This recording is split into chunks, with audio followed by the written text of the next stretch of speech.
Selamat hari Minggu dan selamat hari Paskah. Hari Paskah itu apa sih? Kebangkitan Tuhan Yesus. Jumat kemarin kita merayakan Jumat Agung, yaitu kita memperingati tentang kematian Tuhan Yesus. Karena Tuhan kita adalah Tuhan yang hebat, Tuhan yang luar biasa, Tuhan Yesus bangkit kembali dari kematian. Adik-adik, kalau adik-adik mendengar kata Paskah, apa sih yang adik-adik pikirkan? Telur Paskah. Siapa di sini yang dapat telur asin? Angkat tangan. Nah, telur Paskah. Kalau di luar negeri, biasanya pada masa-masa Paskah seperti ini, banyak orang yang makan coklat berbentuk telur, makan coklat yang berbentuk kelinci. Tapi, apa sih Paskah sebenarnya? Nah, adik-adik, hari ini kita akan membahas tentang Paskah. Untuk kita bisa mengerti Paskah itu apa, ayo kita kembali ke zaman dahulu ketika Allah menciptakan langit dan bumi. Allah menciptakan langit dan bumi dan seluruh isinya. Allah menciptakan awan, langit, lautan. Allah juga yang menciptakan binatang-binatang di udara, di daratan, di laut. Lalu Allah yang menciptakan pelangi. Dan Allah juga menciptakan manusia. Adik-adik masih ingat nama manusia pertama yang Allah ciptakan namanya siapa? Yang laki-laki namanya siapa? Adam. Adam adalah manusia pertama yang Allah ciptakan di bumi ini. Lalu ada Hawa istrinya. Nah, Allah menempatkan kedua manusia ini, Adam dan Hawa, di sebuah taman yang sangat indah, namanya adalah Taman Eden. Nah, dunia pada saat awal penciptaan, dunia begitu sempurna. Adam dan Hawa juga memiliki hubungan yang baik dengan Tuhan Allah. Adam dan Hawa dapat berbicara langsung tatap muka kepada Allah, dapat berjalan-jalan di taman bersama dengan Tuhan Allah, sangat indah. Di Taman Eden itu juga banyak hewan-hewan dan buah-buahan yang mereka bisa makan. Tapi ada satu, sama-sama bilang berapa? Satu pohon yang tidak boleh buahnya dimakan oleh Adam dan Hawa. Perintah Tuhan sederhana, hanya satu pohon yang buahnya gak boleh dimakan. Adik-adik tahu kelanjutan kisahnya? Di dalam Alkitab Kejadian dibilang bahwa manusia jatuh di dalam dosa. Adam dan Hawa tidak taat kepada satu aja perintah Tuhan. Dan sejak saat itu, hubungan manusia dengan Tuhan Allah menjadi rusak. Yuk kita baca dalam Kejadian pasal yang 3 ayat yang 2-6. Lalu sahut perempuan itu Hawa kepada ular, si iblis. Buah pohon-pohonan dalam taman ini boleh kami makan, tetapi tentang buah pohon yang ada di tengah-tengah taman, Allah berfirman, jangan kamu makan ataupun raba buah itu, nanti kamu mati. Tetapi ular itu, si iblis, berkata kepada perempuan itu, sekali-kali kamu tidak akan mati.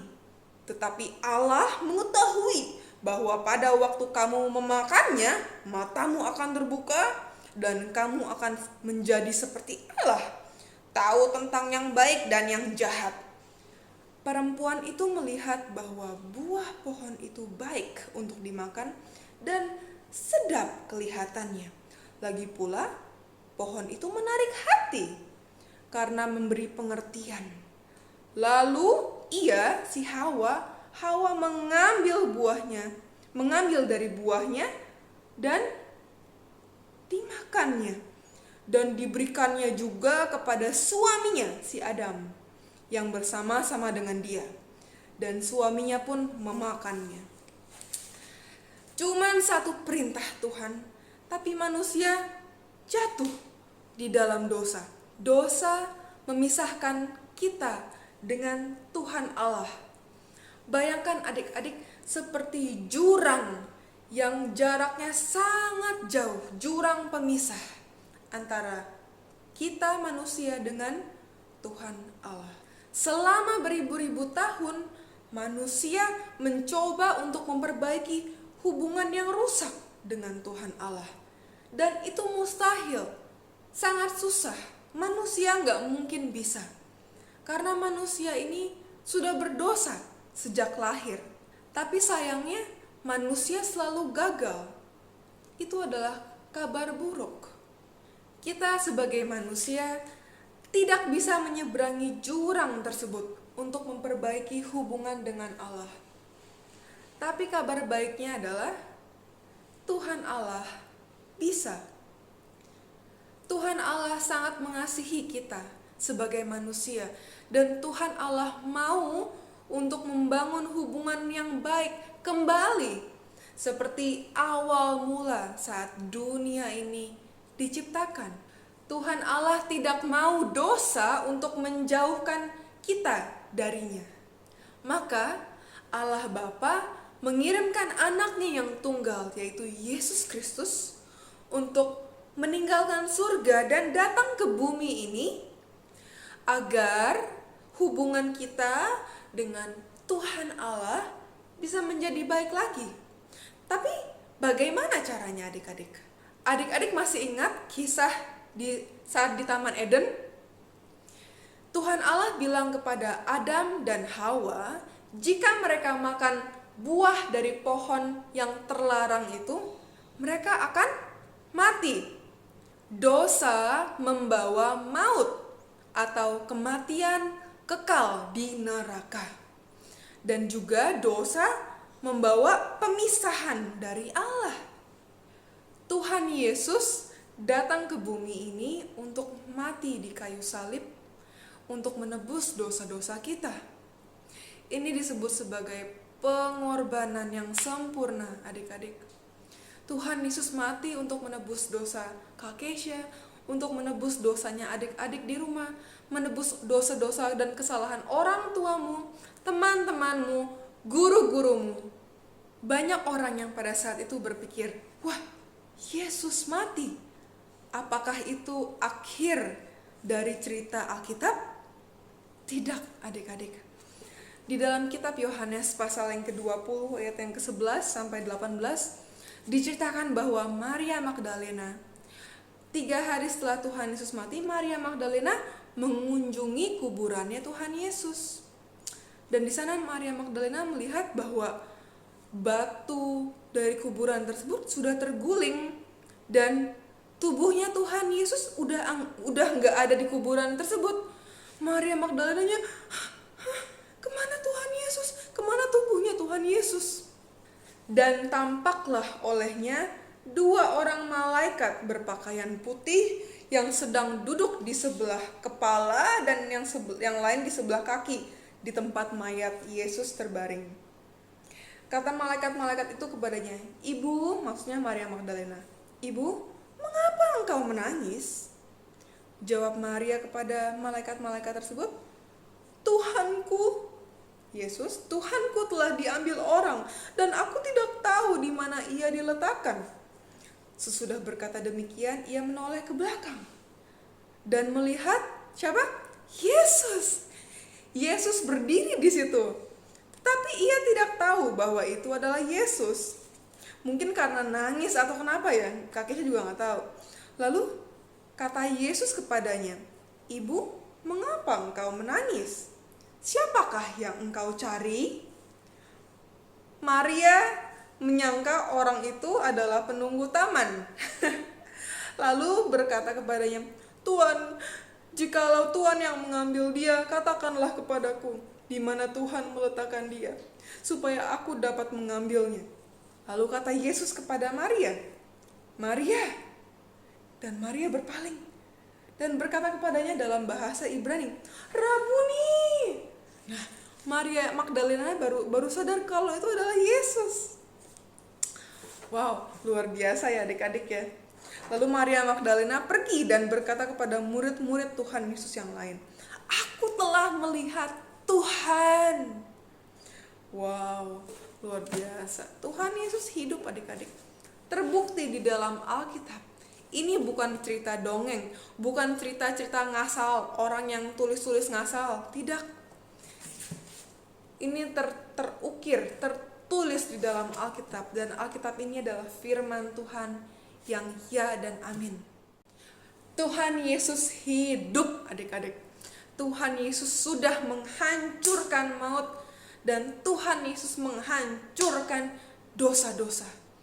Kalau kita percaya kepada Tuhan Yesus, maka kita akan diberikan kehidupan yang baru bersama-sama dengan Tuhan.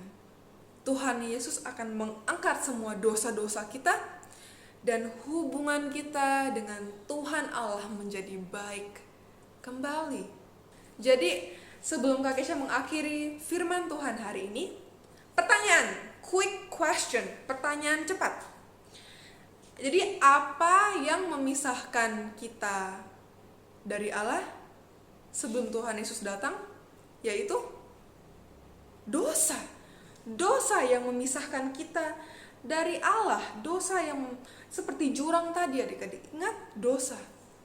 Dan bagaimana caranya supaya kita bisa berhubungan yang baik lagi dengan Tuhan? Adalah dengan cara percaya kepada Tuhan Yesus Kristus. Percaya kepada pengorbanan Tuhan Yesus di kayu salib. Dan terima keselamatan dari Tuhan Yesus Kristus. Itu adalah satu-satunya cara untuk kita bisa berhubungan yang baik dengan Tuhan Allah. Adik-adik tahu gak sih bedanya kita sebagai pengikut Tuhan Yesus dengan agama-agama lain? Kalau agama-agama lain itu penuh dengan ritual, penuh dengan harus seperti ini, harus seperti ini, harus seperti ini, harus seperti ini. Nah, bedanya adalah kita sebagai pengikut Kristus, kita memiliki hubungan apa? Hubungan, atau dalam bahasa Inggris relationship, hubungan dengan Allah sendiri, dengan Tuhan Yesus. Itu yang agama-agama lain tidak miliki adik-adik. Dan kita harus sangat bersyukur karena kita punya Allah yang senang berbicara kepada kita. Kita memiliki Allah yang sangat mengasihi kita secara pribadi. Adik-adik percaya gak sama Tuhan Yesus? Percaya.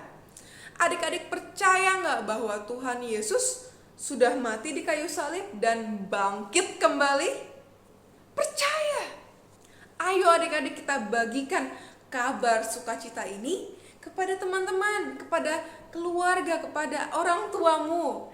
Kita ingatkan mereka bahwa Tuhan Yesus mengasihimu, bahwa Tuhan Yesus sudah mati untuk menebus dosa-dosamu, dan Tuhan Yesus sudah bangkit kembali. Amin. Kalau adik-adik belum percaya kepada Tuhan Yesus dan mau untuk mengenal Tuhan Yesus lebih baik lagi, ini adalah hari yang sangat istimewa. Berdoa dan undang Tuhan Yesus untuk hadir di dalam hatimu. Tuhan Yesus sangat mengasihimu dan Tuhan Yesus mau memiliki hubungan yang baik dengan kamu.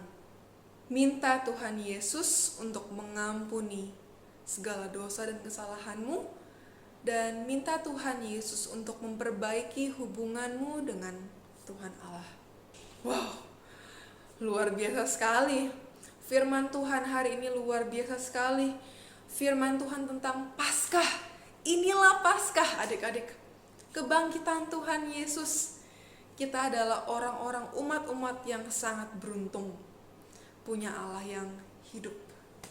Amin. Nah, sebelum kita melihat siapa aja pemenang dari lomba Paskah, Kak Kesha mau adik-adik untuk menghafalkan ayat hafalan yang penting di dalam Roma pasal yang ke-5 ayat yang ke-8. Roma 5 ayat 8, akan tetapi Allah menunjukkan kasih-Nya kepada kita oleh karena Kristus telah mati untuk kita ketika kita masih berdosa. Yes, Kak Kesha hafal. Adik-adik juga hafalin ya. Dan kirim langsung ke WA Kak Kesha di bawah ini. Oke adik-adik, Tuhan Yesus berkati.